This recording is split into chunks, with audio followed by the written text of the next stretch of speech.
Hey guys, Miles with Hamilton Dog Training here, and in this video we're going to talk about fear and anxiety in dogs. And this can be a tricky one for several reasons.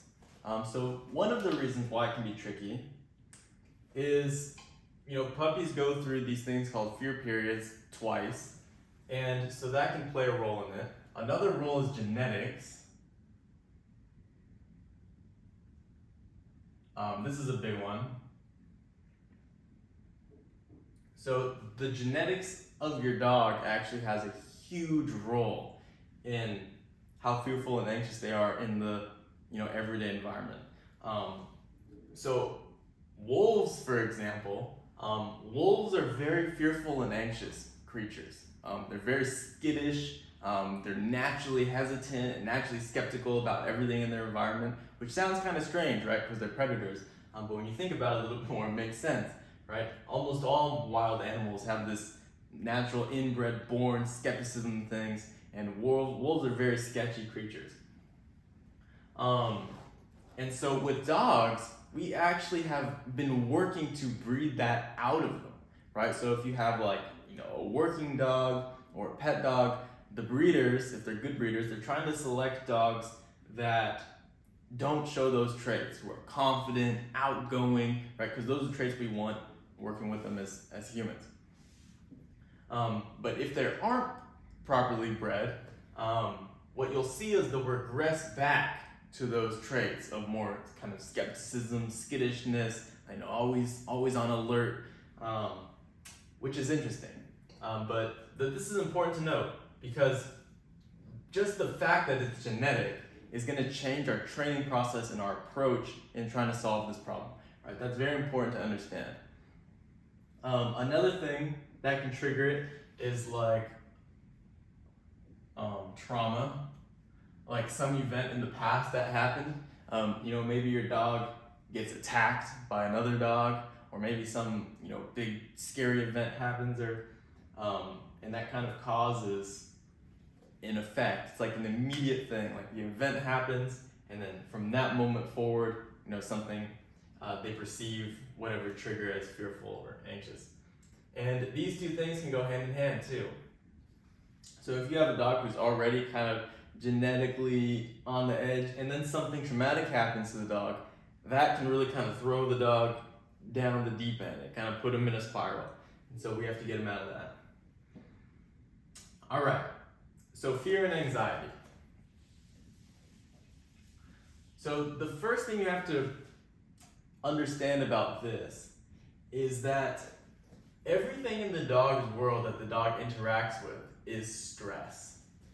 And what do I mean by that? Well, stress is any stimulus that the dog is facing in the everyday world. So for example, if you're walking around the park and a dog approaches, that stimulus is stress.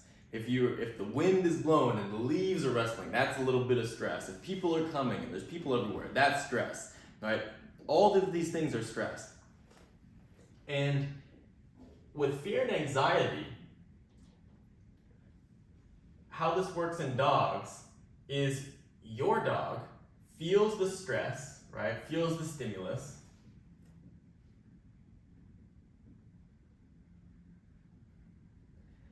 And then your dog is making a choice, right? He's choosing how to respond to the stimulus.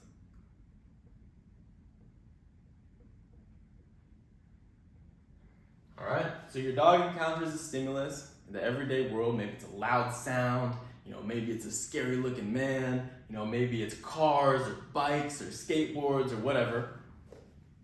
And your dog encounters a stimulus in the real world and then has a choice to respond.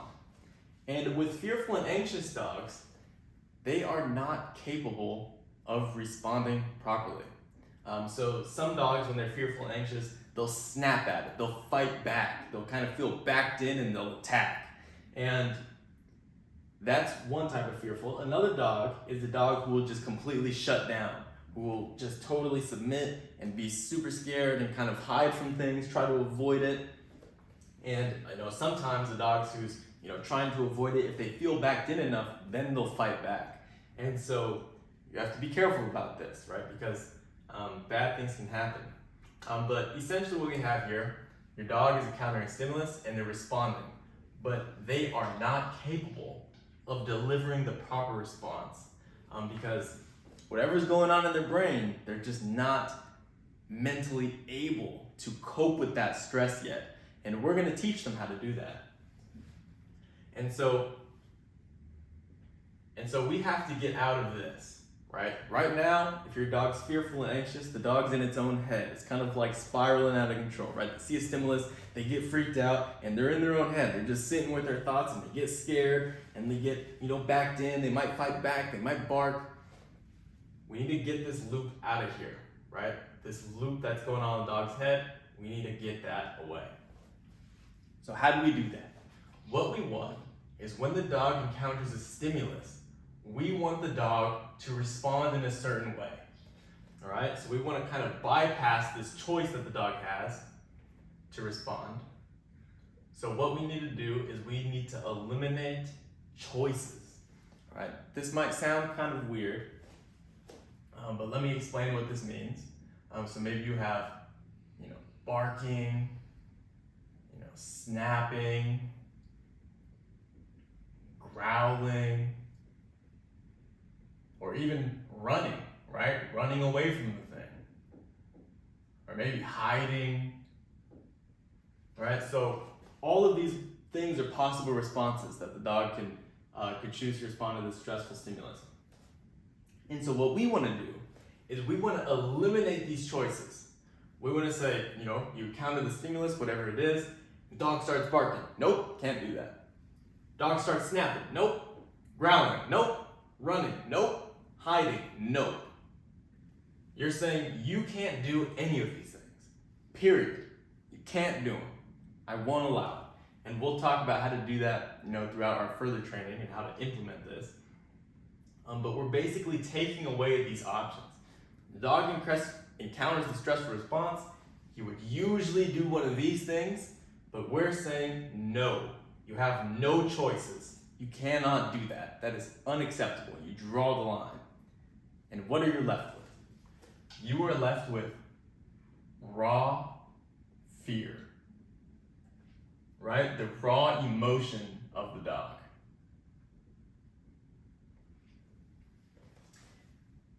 All right, so you stripped away all of this fight, all of this,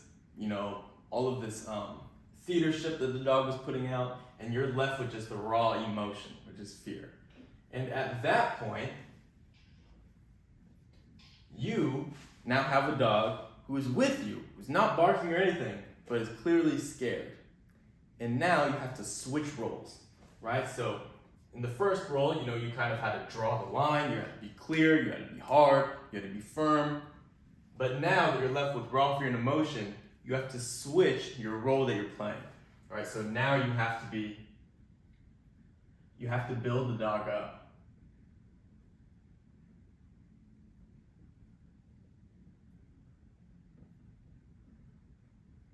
You have to build the dog up and provide support. Right? So right now the dog is fearful, it's scared, doesn't know what to do. It would usually bark, but it can't. It would usually run away, but it can't. And what does it do now?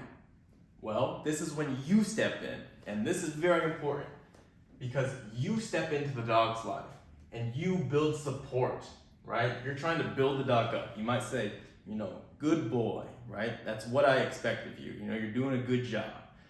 You might give a reward. Right? You might try to reinforce that behavior. So what you're trying to do is you're trying to build the dog up while they're in the state of fear, right? So as the stimulus is passing, you might don't hide them in obedience, right? If they're like, if they want to run away or whatever, don't just put them in a down stay and let them stay there. Let them do whatever they want. But if they make the right choices, build the dog up, support them, because they're going to be scared. They don't know what to do now. Right? They would usually do this, but now they have no clue what to do. So build them up. And what this is going to do, by doing this, when they encounter this response, are in the future going to start looking to you for guidance. Right? So the dog will hear something that would usually freak them out or see something that would usually freak them out. And instead of doing one of these things, after practicing this enough, they will just immediately look to you for guidance, right? They'll get scared and they'll look right at you and say, all right, what are we doing, right? What's the plan? What should I do, right? And they'll look straight at you. You'll see it, right? You'll literally see their eyes. You'll see their ears pinned back, right? When they're scared, they'll see their body posture hunch, and then you'll see them look into your eyes. And that is what you want. So once you're there, you continue building them up like it's no big deal, right? The same way like a little kid, right? Imagine you had like a little kid who was scared of the water, right? You went to the beach and they were just kind of scared of the waves for whatever reason. You wouldn't just take them and throw them in the ocean, right? You definitely wouldn't do that. You would kind of take it slow, right? You'd take some steps on the sand and they might be a little freaked out, but you'd be like, it's no big deal, right? It's just sand, right? Nothing to worry about. And you'd make it a good time, right? You'd build them up, you'd encourage them, and then you might, step close to where, the water breaks, right on that line of the sand and the water. And, you might watch the sand go by and say, hey, look, it's not such a big deal, right? They might still be a little scared. They might want to hide. You might have to encourage them to come out a little bit. Maybe you're playing with the water. Maybe you're wiggling your toes in it and talking about how cool it feels, right? All of these things, it's the same thing, right? It's no different. And then eventually, right, they kind of take that next step and you're encouraging, you're happy. It's the same thing. So if you have a baby or a toddler who when you go to the beach, they're crying because they're terrified of the waves and they want to go home and they want to go back to the car, you don't let them do that, right? You take it slow, you show them that it's no big deal, you build them up, you support them, and what this does is this whole process really builds the relationship. And we talked about that in a previous video. But what this will do is it'll build trust. And it'll also create a sense of reliability.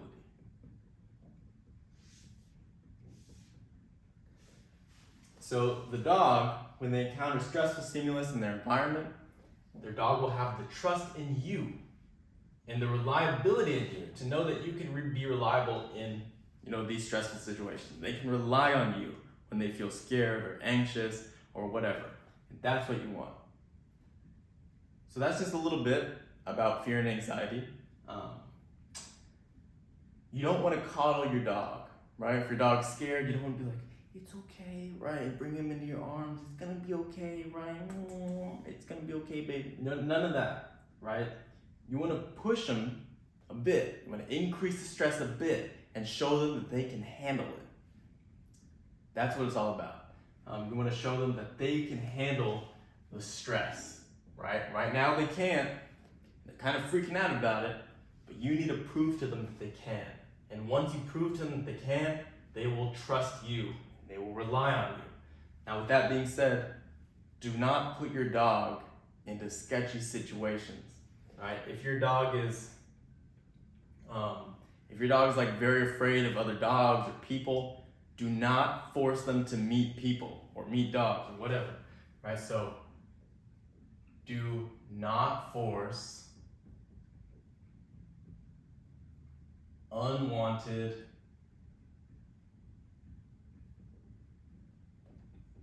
interaction. All right, do not force unwanted interactions. That is very important. Because if you do, you will do the exact opposite of all the stuff we just talked about.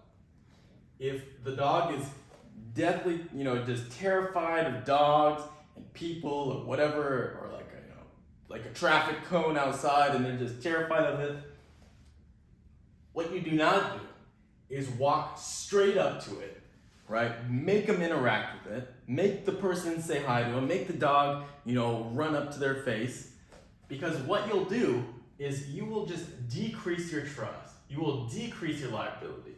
The dog cannot trust you with anything because all you're doing is putting the dog in the most stressful situation. The dog can't handle it right. And so their perception of you is going to change. You're going to be like a threat. You're just some person who just takes me to experience bad things. So you can't do that, right? There's a line. There's a line between forcing your dog into unwanted interactions and then positively exposing them to stressful situations and showing them how to cope with it. It's a line. And we'll talk about that in your training if you're a full anxious dog. But for now, this is a pretty decent overview of how this all works. So yeah, that's just fear and anxiety in dogs.